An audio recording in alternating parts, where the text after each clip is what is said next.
Hi, my name is Amy, aka Warpfiend, and welcome to Bleeding Tree Gaming. As you might have guessed from my intro there, I've been playing a lot of Tears of the Kingdom lately, and I absolutely love the designs of the Moblins in this game. They're still kind of cute, but also ferocious, and they've got that adorable like anteater extended snout.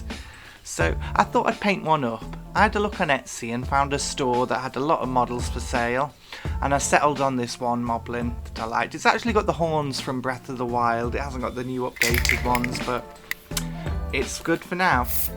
I'm going to undercoat it with some Wraithbone spray.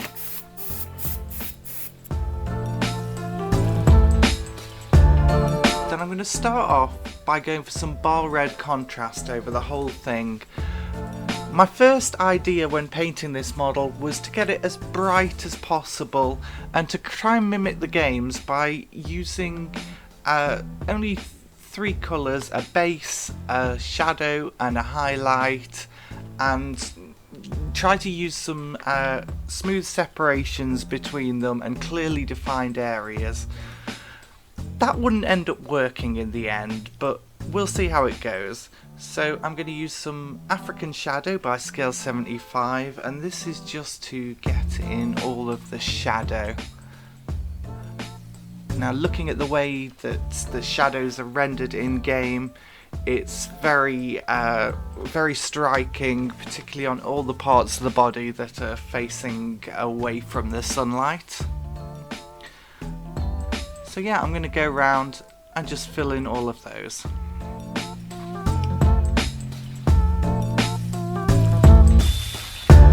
Next step, I'm going to highlight up, and I use these three colours here, and every time I put multiple colours on screen, what I'm doing is I'm slowly building up through the colours. At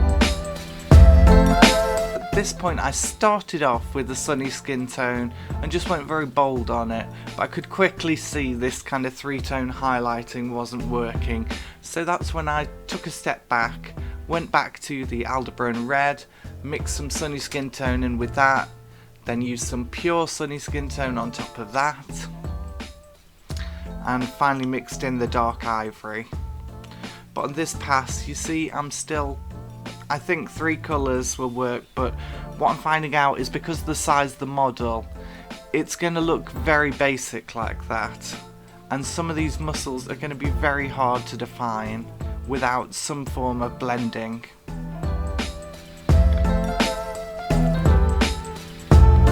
This was an interesting experience because you occasionally get those models where you think you know exactly what you're doing, and then the more you paint, the more you realise that's not working, and you have to try a few different things to fix it. So here I tried blending it with some red, Inktense Red by SCALE75, and I thought this would be good. It's usually good on red, but I haven't put enough layers in between, so it's not got the right base to work with. I give it a good matte coat at this point. If you're struggling with a paint job, and particularly if you've used a lot of contrast paints and stuff like that, you might want to use regular matte varnishes just to take some of the shine off so you can see what you've actually painted. I add some SCALE75 Blood Red into the mix at this point just because I'm desperate to kind of enhance the tonal range of this red. I still haven't settled on exactly how I'm going to do it, but instead I re-highlight, starting from the shadows and working my way up, just with a few more steps in between, thinking I can find some kind of cartoony method that isn't too over the top with blending but is a happy middle. In the end, it turns out what I really need to do is to blend as much as possible and get some smooth blends and edge highlight everything, but that's coming up later.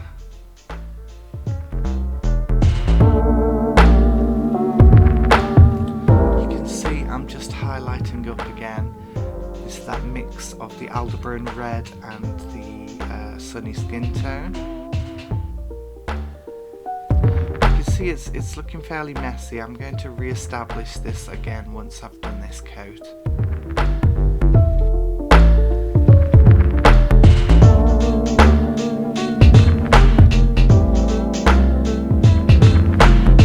So a bunch more playing around with the skin, and it's not really starting to get anywhere I'd like it to be.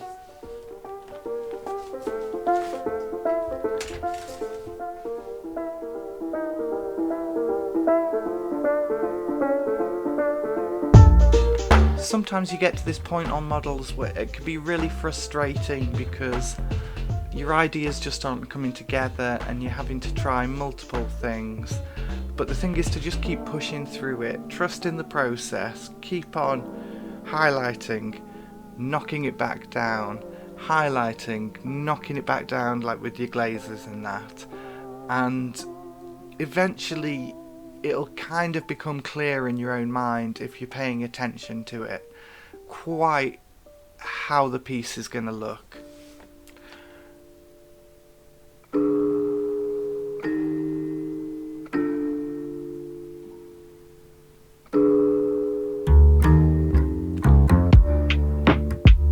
At this point I tried another glaze over everything, over the highlighting I'd just done.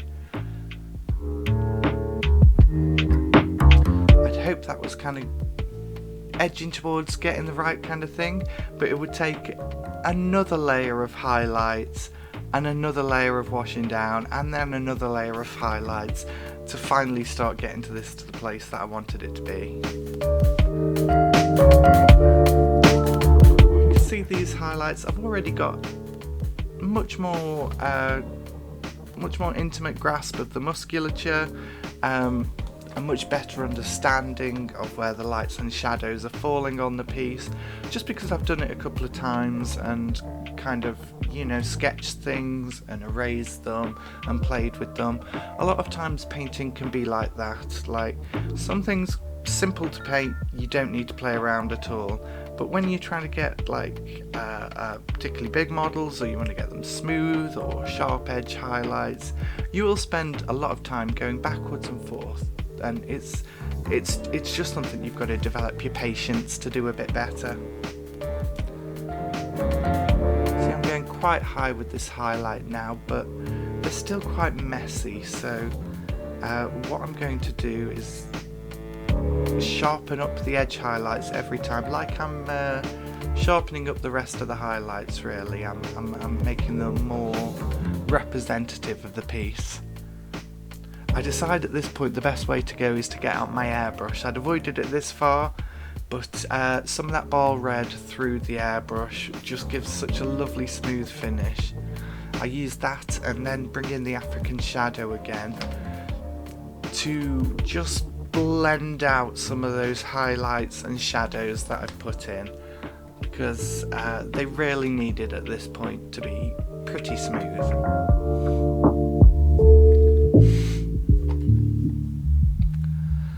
Okay, so now I've put those airbrush coats down, the whole thing's looking a lot nicer blended, so I decided to start working out where I'm going to edge highlight. And since I'd lost a bit of that cartoony look of just simple colours, I decided edge highlights on every surface imaginable, some that aren't really edges, will help make it pop in a cartoony way.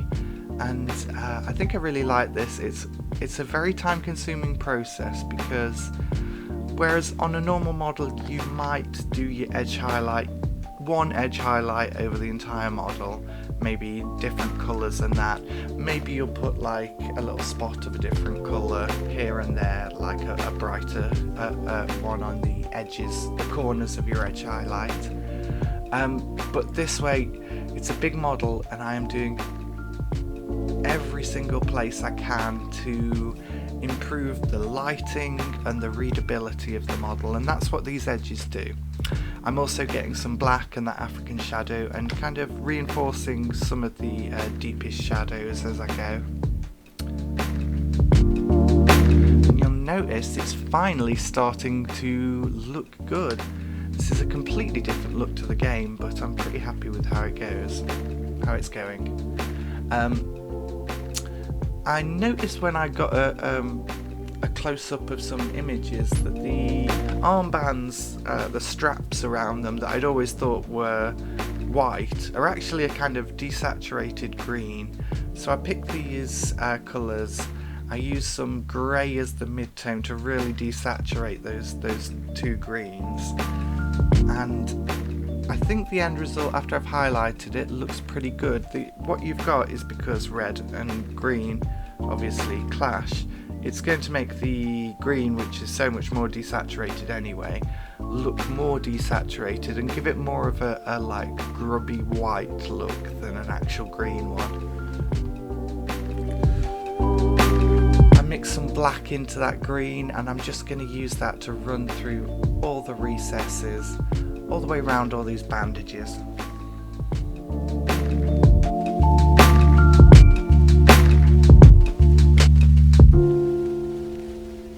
I mix in some of that dark ivory with the highlight colour, I believe it was the bright warm grey, no sorry, the faded green.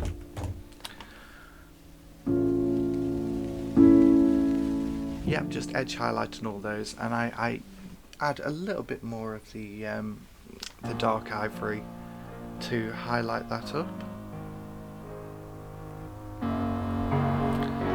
Almost done on the model now as I get through the last few details. So the tongue I base in turquoise and highlight up with some blue green and then the dark ivory, and it's just making mixes of these. I'd probably do about 4 or 5 layers of highlights, getting more selective on each. The dark ivory picks out the eyes as well.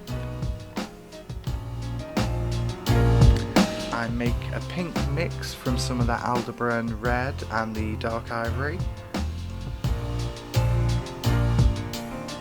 And all of the symbols on the ragged clothes, those get painted in the same way as the straps. Mix in more of the dark ivory with the pink to give him jolly little upturned snout. And then just give that final highlight with that dark ivory. I've said dark ivory a lot of times in this video. A dot of Aethermatic blue just on the eyeballs, and then I'm going to paint up the horn in Zandri dust as well as the teeth. The finger and toenails are getting based in African shadow, and then I'm going to highlight those up with the Zandri dust and the dark ivory.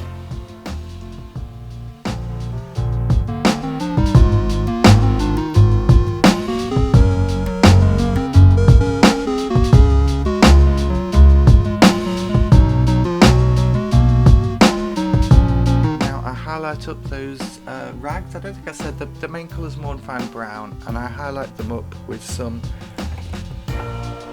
Deathclaw brown, and then I'm mixing some of that dark ivory again. You'll notice a pattern. I'm using the same dark ivory highlight for everything because it's a nice colour, it's not too bright, and it does help tie the whole piece together using a single highlight colour as your brightest one over everything.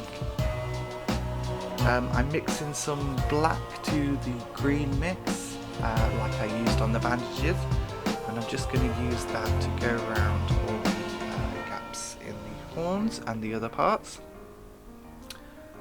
Then I highlight up the horns with the Zandri dust, some Shabti bone, and guess what? Dark ivory.